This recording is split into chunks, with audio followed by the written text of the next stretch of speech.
All right. We are good to go, Garry. Megan, thank you.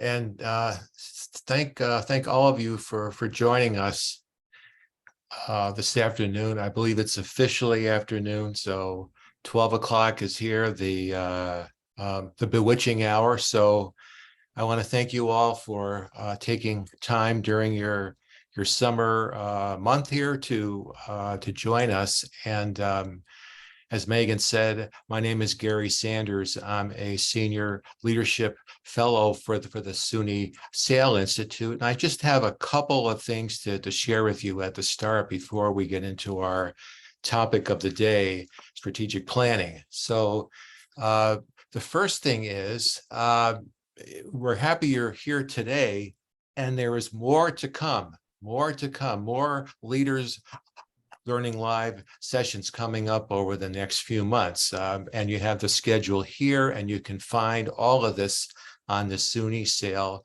website. So please join us as much as you're able to share in those times. I'm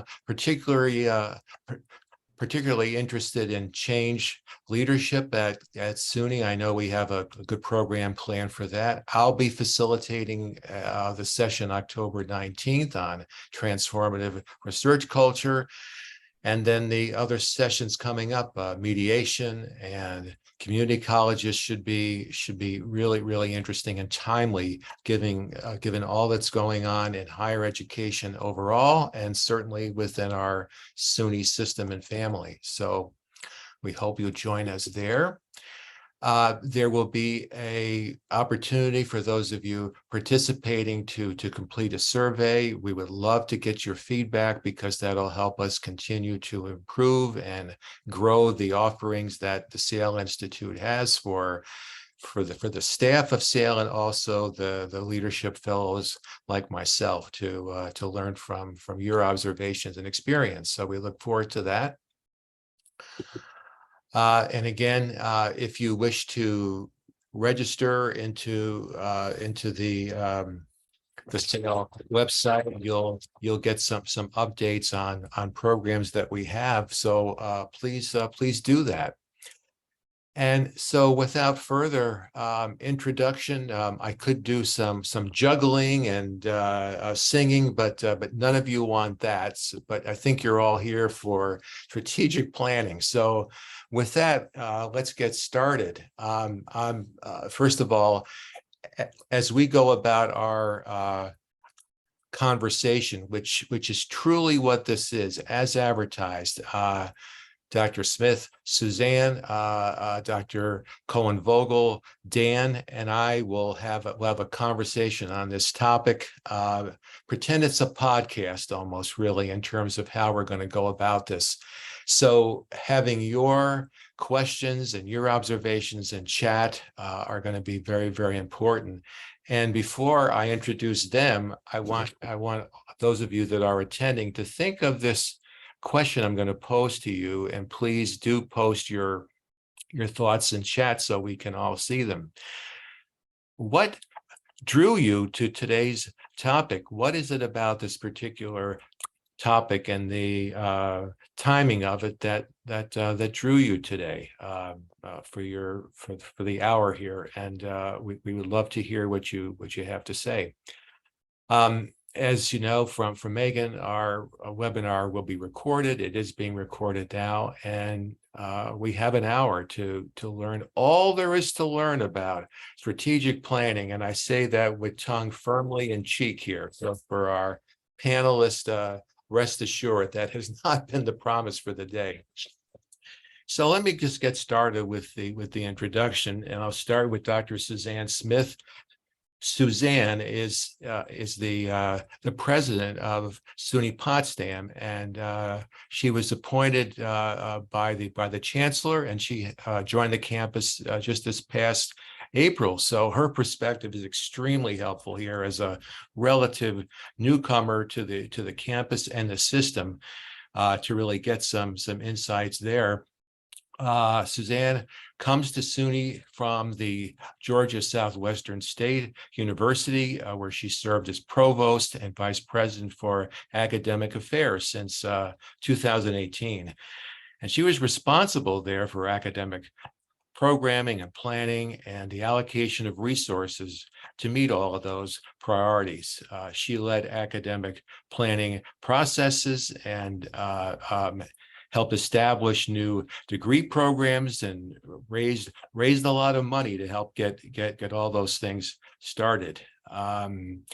She served prior to that for a lengthy time, 1997 to 2018 at Washington State University, Vancouver, ultimately being named as the Director of Academic Planning and serving as a special assistant to the Vice Chancellor of Academic Affairs. So we have someone here in Suzanne with significant experience with planning in an academic context, and as a faculty member and professor, just interesting to note, more than 25 years experience teaching sociology and human development for the universities, and she's received multiple awards for her teaching, receiving her PhD from the University of Georgia in family and child development. So I might have some questions for Suzanne that go beyond strategy and planning. Welcome, Suzanne. Thank you. And let me also introduce Dr. Dan Cohen-Vogel, who is joining us from North Carolina. He's the founder of DataWorks Partners, which is a consulting firm that helps educational organizations to improve their data and their analytics. He's co-founder and the chief operating officer of EdWork Strategy, which is a not-for-profit corporation that leverages its education and the workforce needs to support economic and human development through data-informed decision-making. Before launching his own consulting practice, he served for more than 2 decades of decision support and public service, most recently as vice president for data analytics in the University of North Carolina system.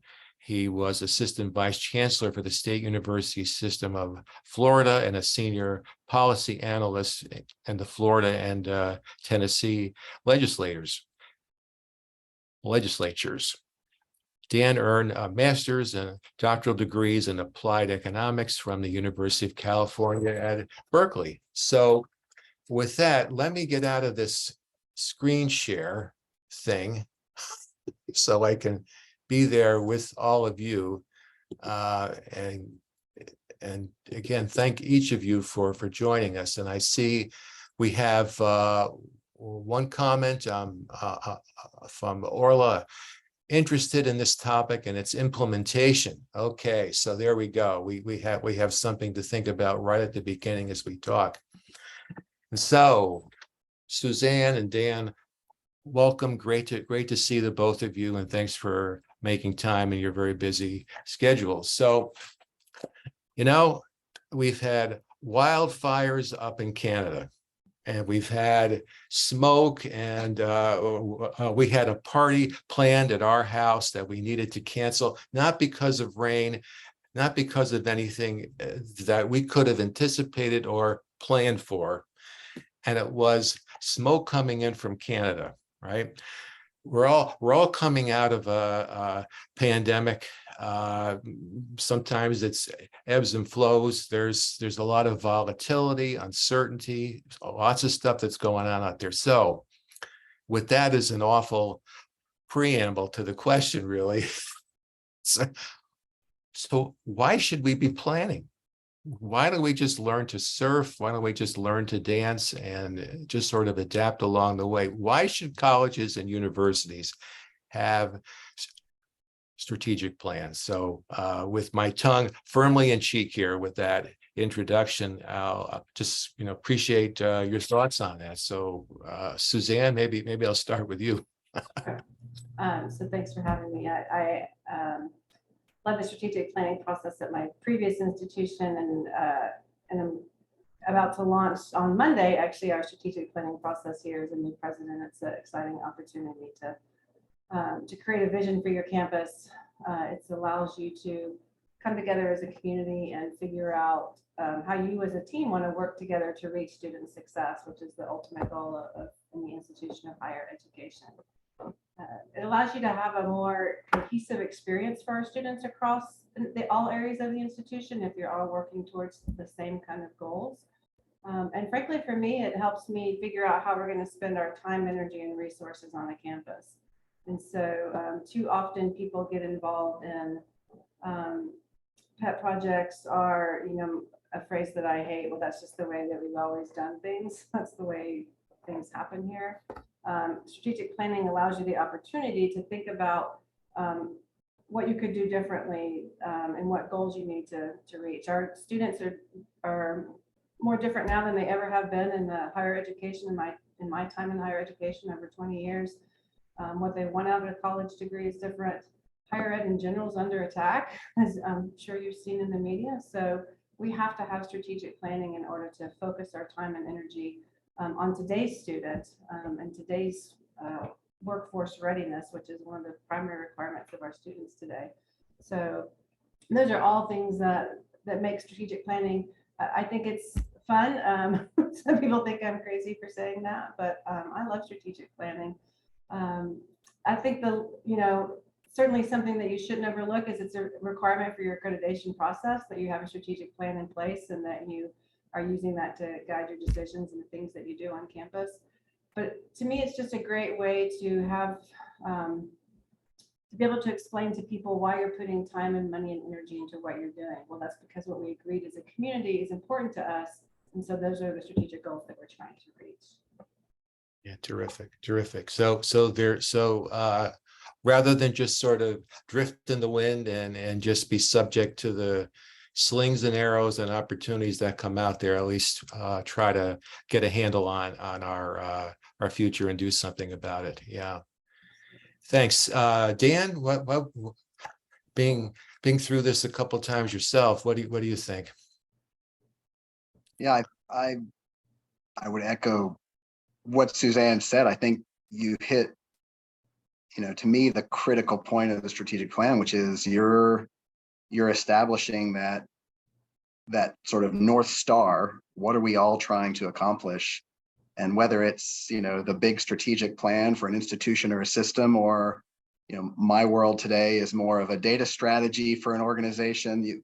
You have to have that North Star, otherwise there's no way to roll back and tell people, what are we doing here? Why are we doing this? What's the purpose? What are we all moving toward? I think you hit that nail on the head.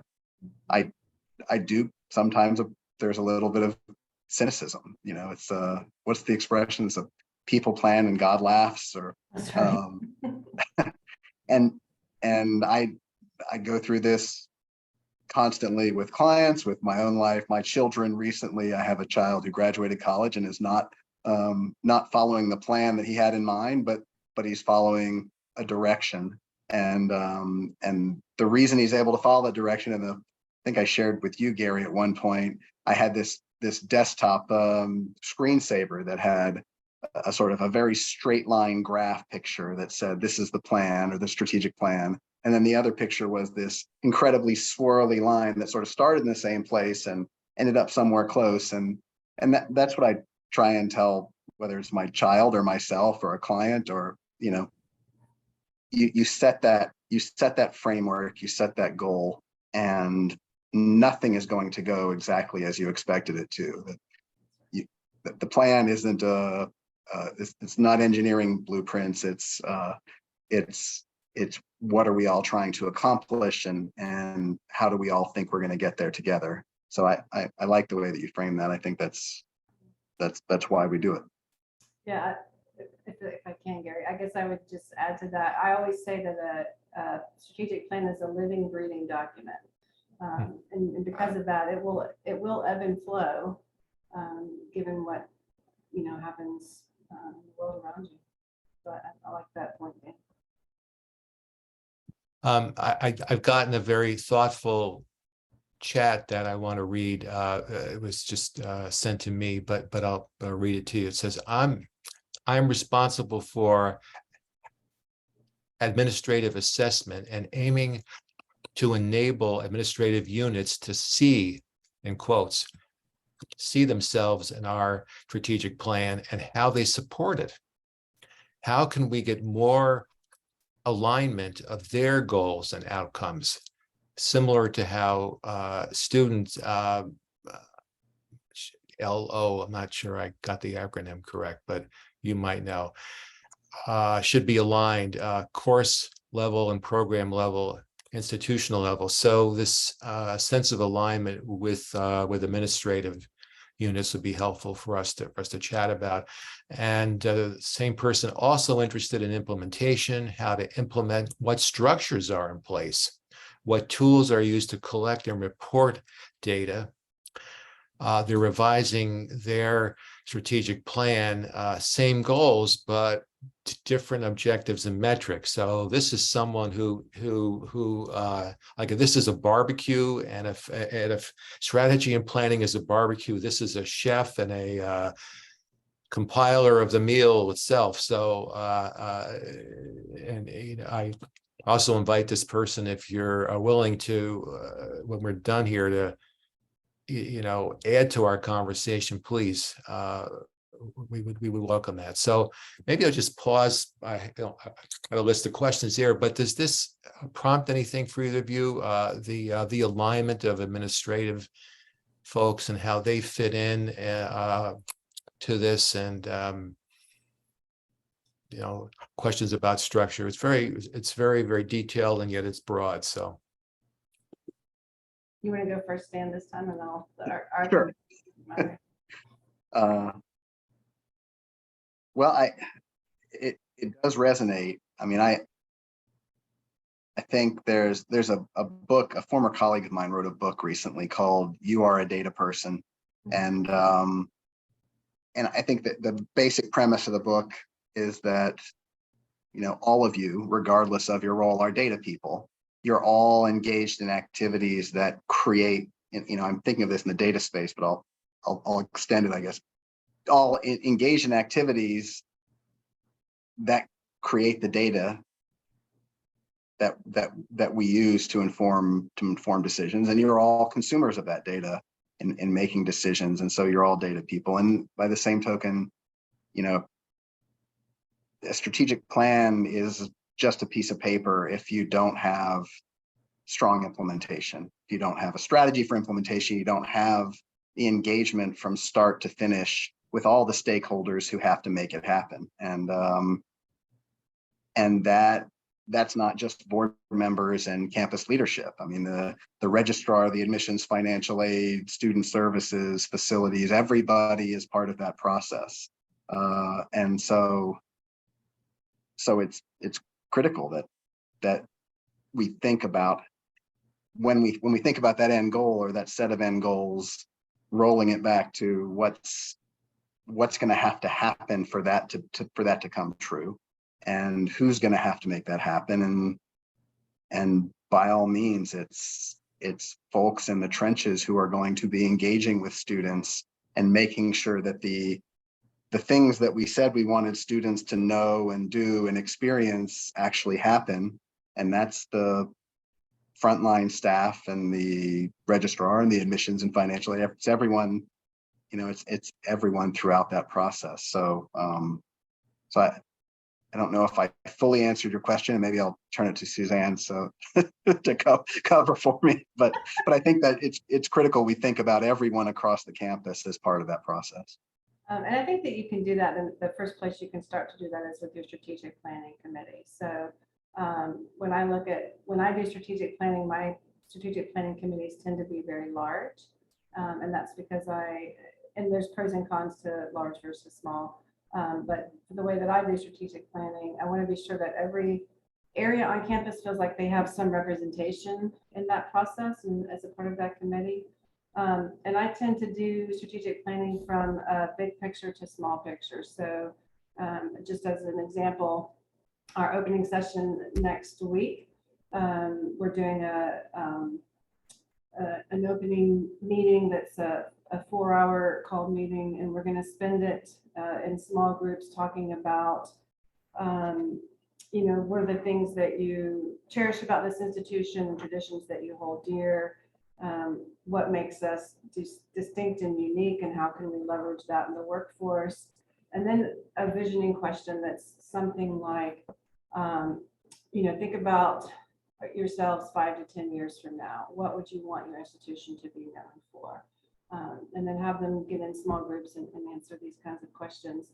And then from there, we then start to, narrow the process down over the course of the next 4 or 5 months via listening sessions, work with the strategic planning community. In this case, qualitative data analysis throughout the entire process. But after you have some general ideas from this large group meeting, then you do smaller group meetings with different areas on campus to make sure that it kind of represents who they are and what they think and feel. The biggest danger, in my opinion, of strategic planning is that, there's a couple, but one of them is that people don't buy into the plan because they weren't a part of the process. And so you have to find ways to have everyone engaged in the process. In the end, ultimately, it's your senior leadership that has to give a final buy-in, I guess you could say, to the plan, because they're the ones putting the implementation team together. But everyone needs to see themselves in the plan in some way, which is also another great danger with strategic plans, is that we tend to want, in a higher ed at least, I don't know about in your experience, Dan, we try to make a strategic plan so that every program, every department, every area has a bullet point dedicated to them. And that's just not how money or resources work, right? You can't do that, but you can have, so again, my strategic plans tend to be a little more principled than they are specific and target. And so it's based on concepts or ideals that then each individual area comes up with their specific target point to meet that goal. And in that way, the plan itself is about, whatever it might be, experiential learning, student success, however you define those things. But then each area defines what that looks like for them.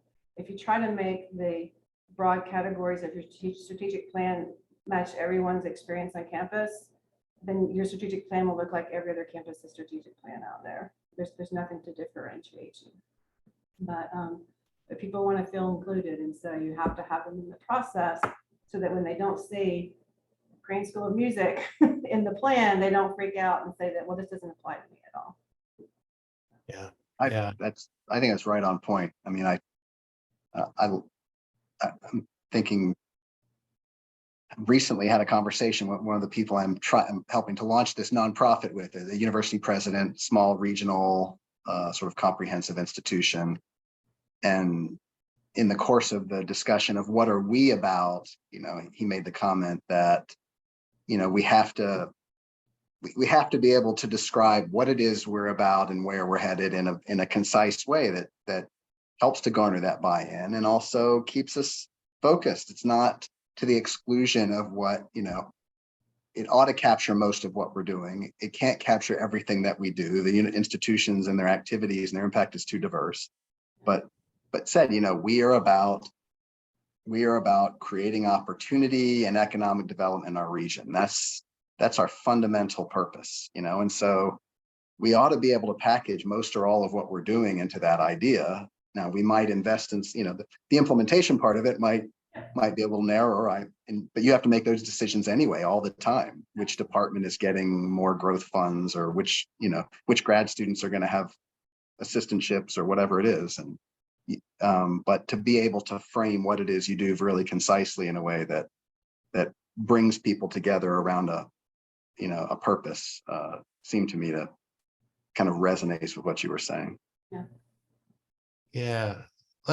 So you both brought up a couple of other themes I think it's important for us to discuss. And so one of them has to do with time and the other has to do with who. So let's start with time. Do you both have a thought on how long a time period you should consider for a strategic plan? I mean, is there a rule of thumb? Is there a situational way to look at that? Are you talking 1, 2, 5, 10 years? What Sure. advice would you have on that? Yeah, I think most institutions use a 5-year time period. I think that just tends to be historically what you see. I don't know where that came from, quite honestly. I tend to fall more in line with your accreditation cycle because in higher ed, that's kind of how we think and plan and strategize. But I think it's important if you do anything beyond 5 years that you have many goals that you have to reach along the way so that you're kind of keeping track that you're making progress. So, I mean, in the ideal world, I would do a 10-year plan. Most presidents don't last at an institution for 10 years if you look at the stats today. So maybe that's why they don't do it for more than 5 years. I don't know if that's the national average right now. But in general, I think your goals can kind of dictate some of that as well, right? I mean, if you look at, I like to have goals that are aspirational and that might take more than 5 years to plan. So maybe our implementation for 5 years will be that, we will reach 80% of task A, or whatever that might be, because things don't move quickly in higher education.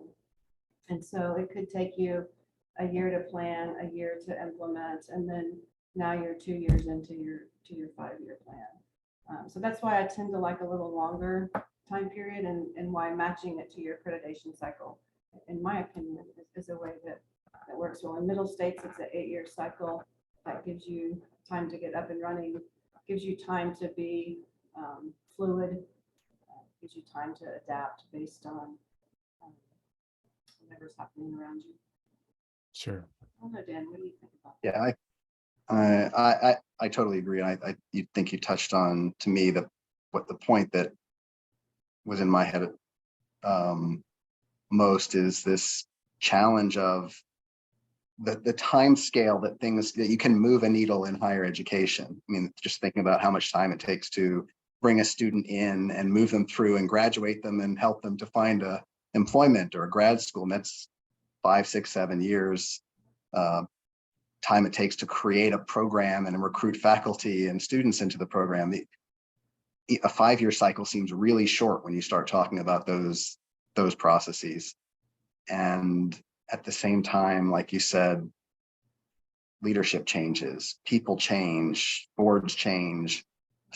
Setting a longer term plan, you run into these challenges of someone showing up and saying, well, that's not what I would do, and that's not that was the old person. And I remember seeing, it may have been Princeton, and granted, they're not the rest of higher education. They have a few more resources, but setting up a strategic planning process that was a strategic framework. And so with changes in board members and presidents and other leadership and all staff, they have a fairly consistent strategic framework that might be reevaluated and tweaked over time, but is largely the same. Who are we? What are we doing? You can package all kinds of strategic initiatives within that.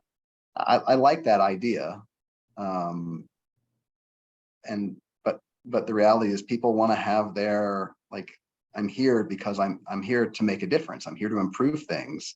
How am I going to do that? I got to set up the plan to do that. And so that, to me, that's one of the big challenges of strategic planning is how do you establish that engagement and that communication that allows for the continuity to bridge those time gaps. And especially if you're working against strategic plans that have been sitting on shelves for years and never utilized by a campus.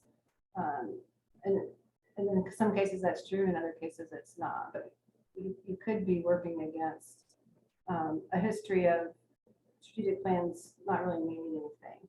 And so then why would they engage in the process? Well, let me just kind of mirror the question back. Why should they engage in a process? That's Suzanne, that's a great question. So how do you work with the skeptics, I guess, is really the question. So for me, as a new president, it's easy. I'm giving you an opportunity to have input into what we do together over the next 5 to 10 years as an institution. If you want to have a say in the direction that we take, then you should get involved in this process. If you want to provide input into what student success looks like for us and what we do to move forward, then you should be as engaged in this process as you could possibly be. Yeah. Yeah, you're saying we are moving as an institution. We are not static. That's right. And we want you to be part of that movement in a positive way. And hopefully that resonates with most people. I think it does. I think it does in higher ed. People want to be change agents. That's why they're in higher education. So I think you're talking about, so are there war stories? I'm mindful this is being recorded, right? So I don't want either of you in jeopardy with this, but so maybe you can change the names and the institutions to kind of, help with this. But I think I know we have a couple of people on this call, I believe, who are really in the midst of this planning process now.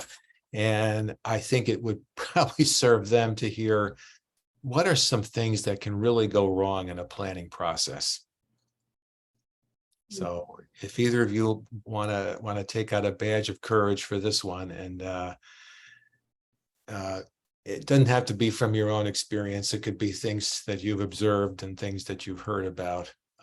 I guess I could start this in a way by saying, I know I was a part of a planning process at an organization where the end product was a beautifully produced 50-page document with lots of charts, with lots of information. And it was the proverbial thing of it landed on a shelf and it stayed on a shelf. And it cost us a lot of money to get it launched, a lot of time, a lot of expectations were built up.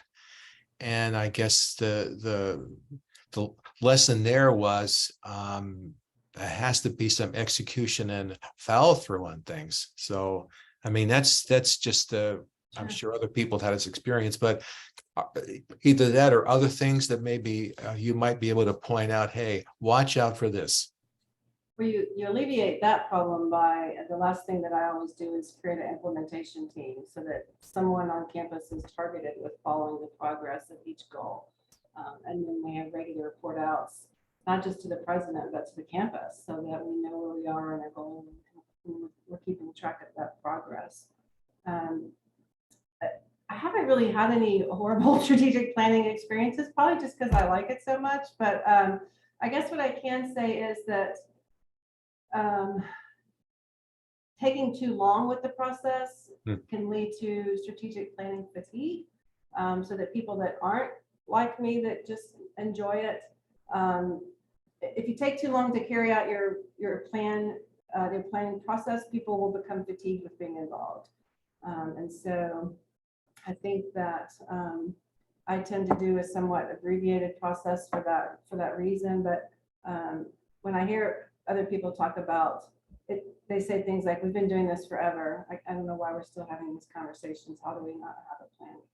So that's something I've seen happen before. And then if you do the strategic planning process and then the end result doesn't look like what you have talked about representing your community, that's a huge problem. And again, I haven't seen that personally, but I have seen it on other campuses where people in the end said, I don't understand where that product came from. That has nothing to do with the conversations that we had. So don't involve people if you're not going to use their feedback in the implementation of your plan.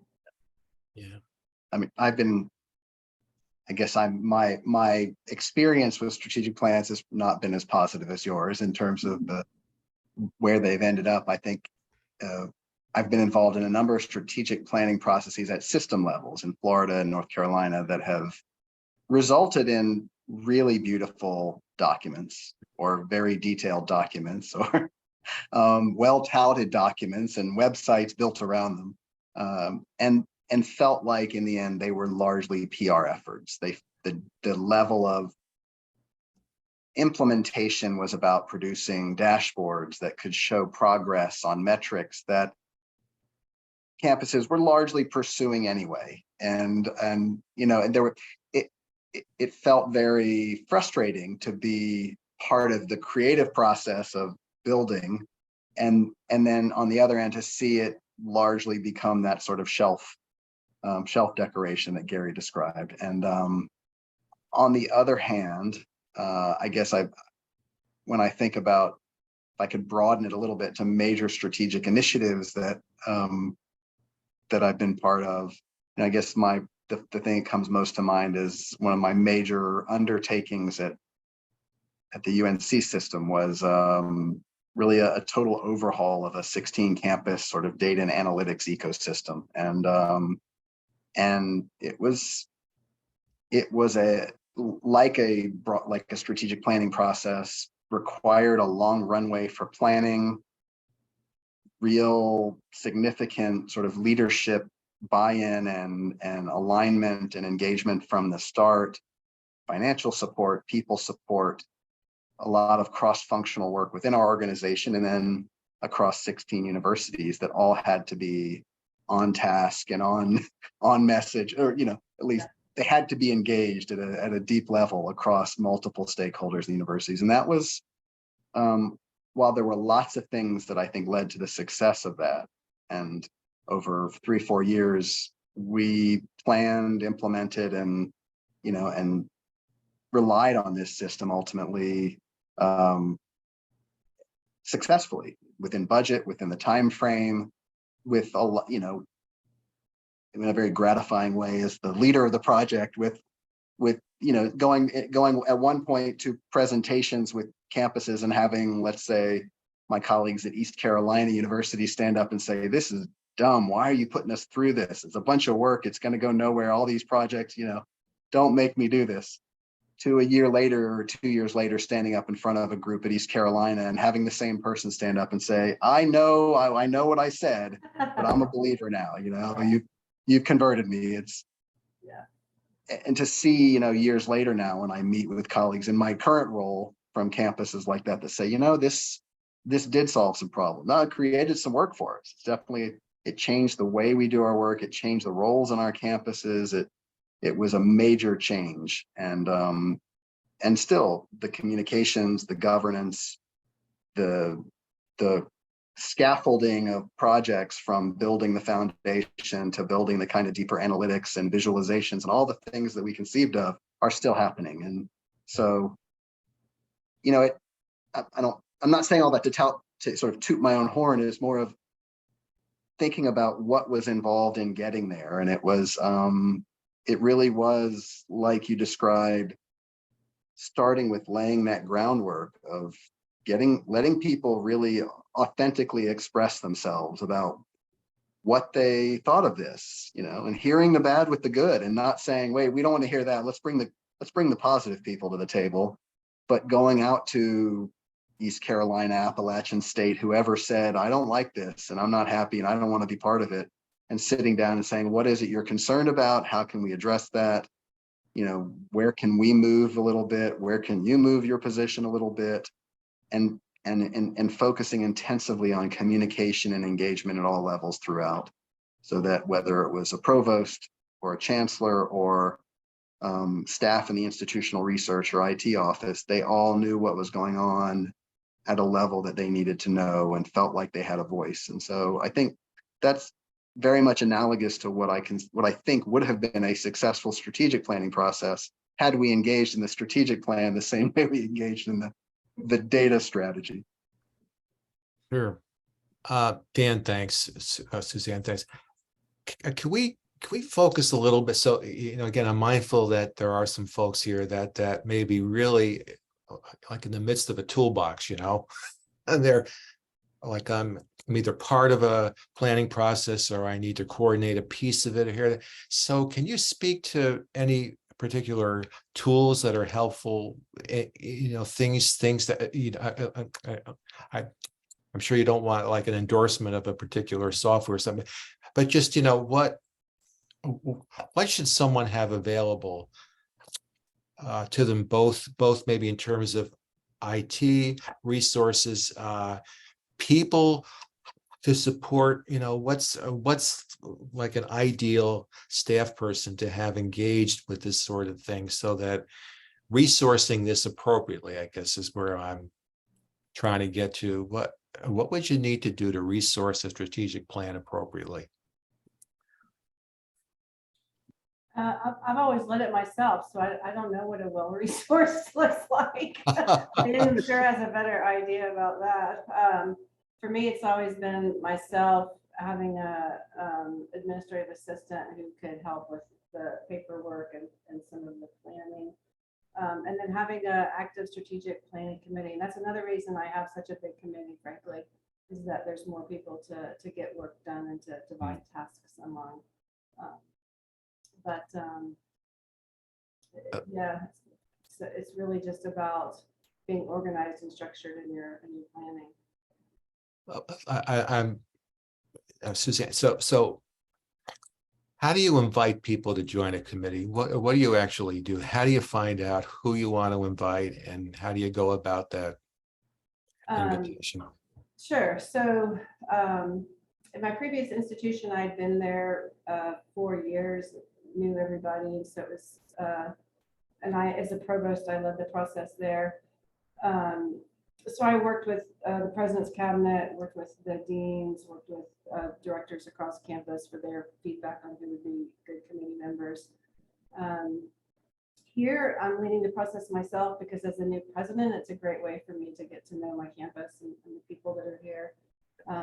But my committee, for example, is I asked the previous president of Faculty Senate to serve as the co-chair with me so that I could have someone, any document I send out, any communication, I have him review so that he helps me make sure I am meeting the needs of faculty and staff and the way that I correspond and communicate with them.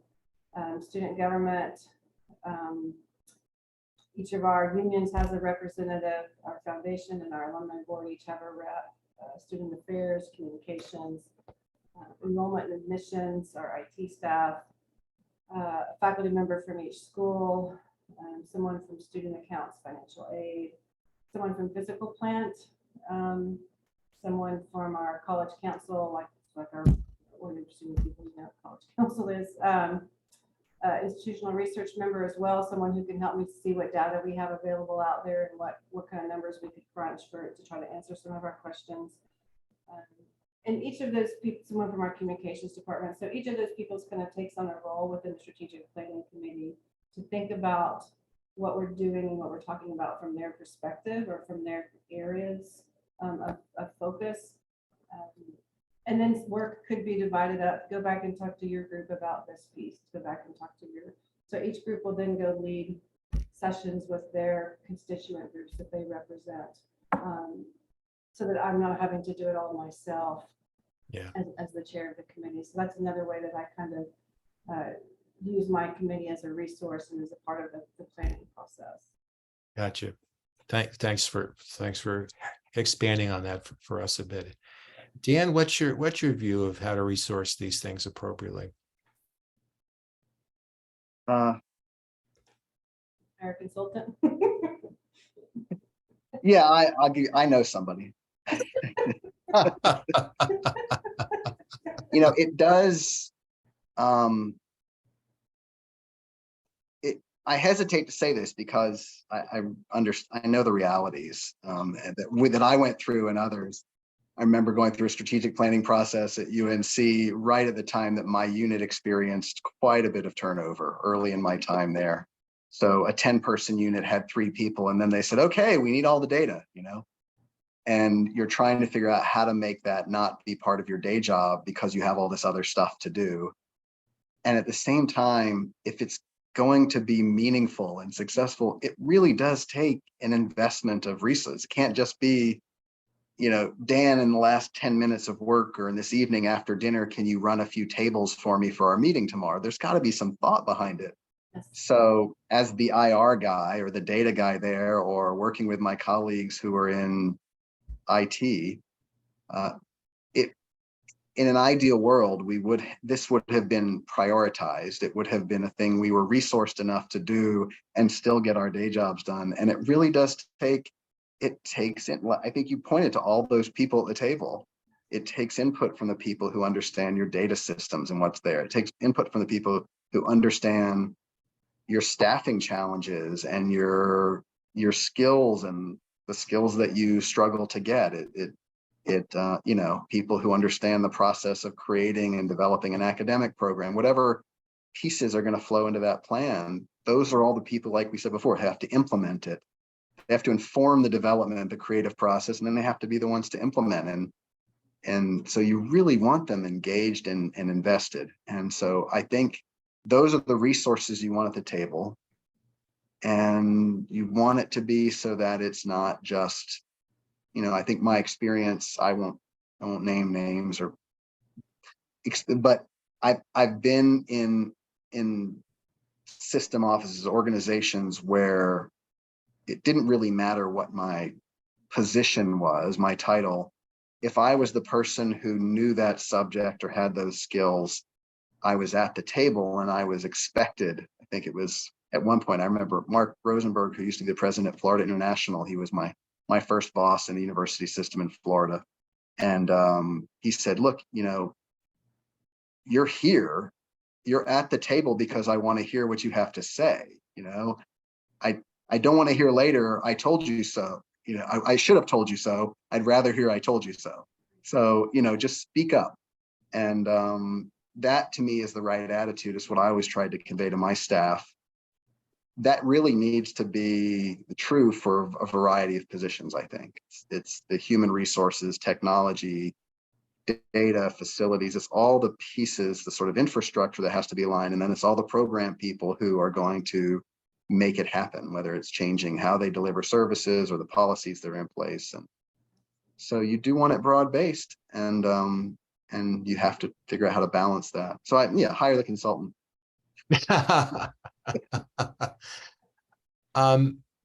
You know, so thinking about, we've kind of danced a little bit around data and information. So what do you measure in a planning process? What are the key pieces of data? Because I think, to Suzanne's point earlier, for this to not stay on the shelf somewhere, it has to live. And one of the ways I think it probably lives is by looking at some interim reporting on how are we doing, you know, and that probably keeps people involved in the story. So what do you measure and what do you collect, you know?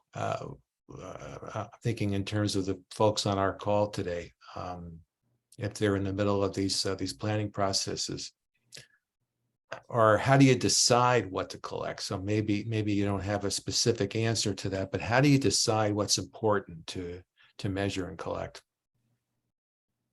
I guess for me, I usually start with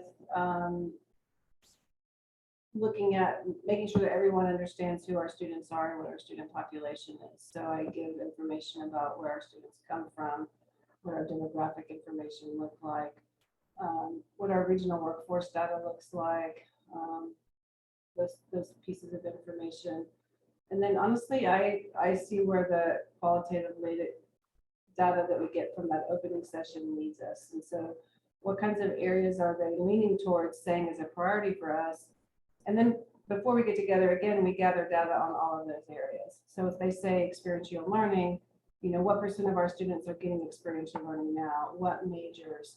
Where is our biggest need? How are we engaging alumni? You know, I kind of gather some pieces of information around each of those categories of behaviors that they say are important to us, so that we have, as we create goals, we're doing it based on knowing what we're already doing and where data would suggest we should be going. That's a very broad answer, but it really depends on what your big thinking picture comes up to look like in the areas where you think you're going to concentrate your time for the week. Yeah. No, I think that's a great answer, because what you're saying is it has to align with your whole purpose in being there. So you're not just looking for information just because you have it. It's what is actually relevant. Yeah, no, that's sensible. And I don't like to give too much at the beginning, frankly, because I don't want to tunnel their thinking or their conversation. So that's why I start big and go small, as I, particularly leading it as a president, different leading it as a provost. As a president, I don't want them to have any idea what I hope and dream will be in the plan, because I don't want to influence their thinking and where they want to go. I truly want to see what their goals and values are for this campus and how they want to move forward. And so if I start by leading with data and then like completely disagree with this, I'm kind of forecasting what I'm going to get down the road, because they think, oh, this is important to her, this is important to. So that's why I wait and see what they give me, and then I give them the data on the things that they have already said are important. Yeah, and Dan, before turning to you, a couple of things. One, Suzanne, I noted when you said that you asked the interim president to be a co-chair with you, right? And I thought to myself, well, sure, because coming into a new culture, you probably want to have a sense of how things have been and what matters in the story at Potsdam. So, just letting you know, I mean, I thought that's a wise thing to do. And I hear that from time to time, that you just don't want to let culture overwhelm a process like that. So that's one way to put up a couple of guardrails for that. I'll be quick, I guess, in response to your question. I think of the sort of the information, the data needs at sort of two levels. And I think there's I poo-pooed the idea of the strategic plan as kind of a PR thing in early on, but it is in addition to being a guide, it is an important communication tool for an institution. And to that end, having some clear, demonstrable, some KPIs that say, here is where we're starting and this is where we'd like to be, and are we moving in that direction? And being realistic about those. And we had board members who insisted on certain KPIs in one round of this, and then insisted that we come up with strategies to move them in 5 years. And it was, your 6-year graduation rate. That's what's most important. One of them insisted on a 5-year graduation rate because that's what they liked. And they have to be meaningful KPIs and realistic, but you need that for communication. The other side, I think the other level is, and I think you were going in this direction as well, that I just truly believe implementation is where the implementation has to be your focus. You have to develop this, you don't have to publish a strategic plan with the detailed implementation steps, but you have to have implementation in mind from the beginning. And to do that effectively, there's got to be a feedback loop. You have to know, how are we going to get this done? Who's going to be involved? What are we going to be using to learn how we're progressing, and tell us along the way if we need to tweak things, so that it's a continuous improvement. It's my wife's in improvement science, or in healthcare they talk about implementation science, and so I hear a lot of this language in her work, but it's very much of I need to know how I'm doing on a time scale that lets me adjust if I'm not doing what I want. And that's a different level of data. And that really is where you get to all the people in the trenches who need to be involved, so they can tell you from the beginning, we will be able to track our progress on that. And here's some of the ways we can do it. Yep. So this is acronym central here. So so KPI is key performance indicators, right? Yes, sorry. Okay. Yes. No. I'm not doing that because actually I want to get back to the person who posted the chat, and I was wondering to myself, what's LO? I figured it out. It's learning objectives. I think I got it right. So I want everybody to be equally informed on what we're talking about. Let me also, for those of you on the call, just to remind you, please take yourself off of mute. You don't have to bother putting your hand up. There aren't that many that I got to worry about this. So just take yourself off of mute if you have a comment that you want to make or you want to post something in chat for us. We have a few minutes left. We'd love to hear from you too. So interrupt us as we go along. It's fine to do that. So please, I guess as we get closer to a wrap up, maybe asking you both, how do you know when a planning process has been successful? When do you give yourself a high five and say, this was a good thing for us? How do you know? I think for me, it's a couple of things. First, it's whenever people get excited to work on the types of things that we talked about in the plan. Secondly, I love when people refer to their plan and their future work. So I'll be in a meeting and someone will say, oh, that's the second goal of our plan, so let's put this in here. And, you know, I guess seeing progress made on your goals as well. You know that people are using the plan if you're seeing progress happen on things that you've said are important to you as a campus. So those are three key signs to me that the plan is successful. Dan, how about you and your experience? I mean, ideally, you're able to define what do I want to achieve with this, and look back and say, you know, and I don't mean like we want to be at 45.34 year graduation rate and we made it, but you know, you're close to the bullseye, and you know, so in my own experience, that I described the data system project or some specific sort of long-term policy processes I was involved with in the legislature, where you would set, this is where we're trying to be. Now it may take us 2 or 3 years to get there, whatever it is, but and to be able to look back and say we got there, that's ideal. I also agree with Suzanne's statement that, you know, if you see people buying in, engaging, seeing their work as one and the same with this plan that you've defined, where are we all headed? That's a huge success in itself for an institution. Yeah, I'll add to that from a past job I held. I was an executive vice president and chief operating officer, and so from that vantage, having a good, solid strategic plan gave us reason to say no as much as it did to say yes.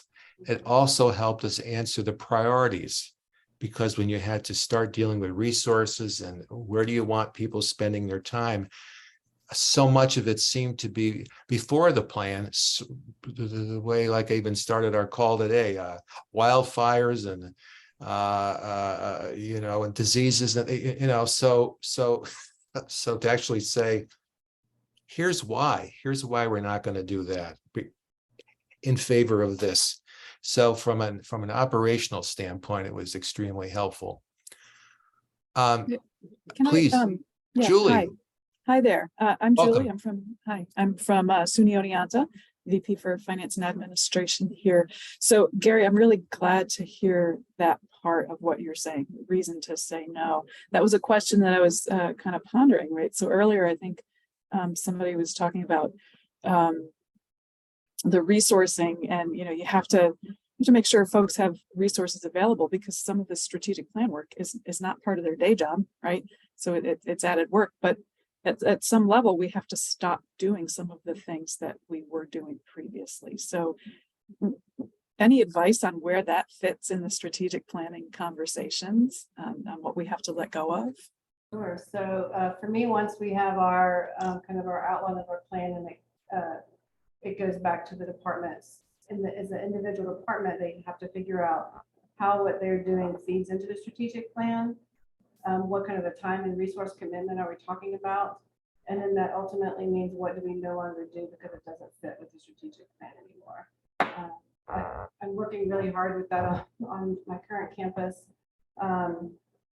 You know, in times of budget difficulty, we tend to have one person doing 2 and 3 people's jobs.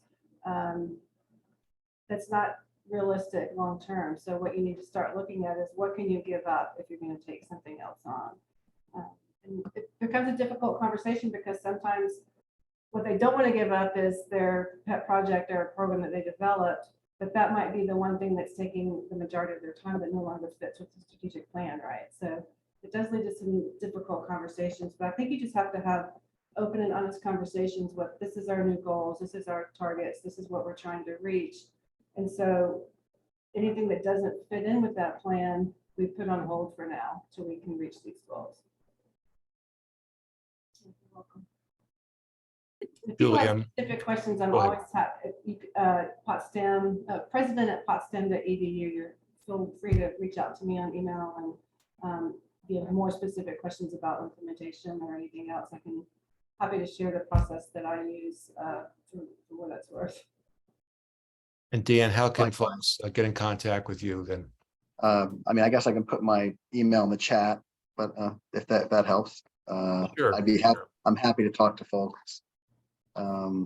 And although I am in a consulting business, I'm also happy just to have a conversation and not bill you. Dan, we're going to hold you to that. All right, so I'm going to put my email there also. So you got Suzanne's president@potsdam.edu. That's easy to remember. So I know it's the hour, and we need to hang up before that awkward Zoom end comes where we're all sort of cut off. So I want to thank my panelists today, Suzanne and Dan, for your time and your thoughtfulness on this topic, and most of all, to thank all of you for your time in attending and being part of our webinar today. And we look forward to having you on future webinars from SAIL. So thank you all very, very much. Wish you a great afternoon. Thank you. Take care. Thank you.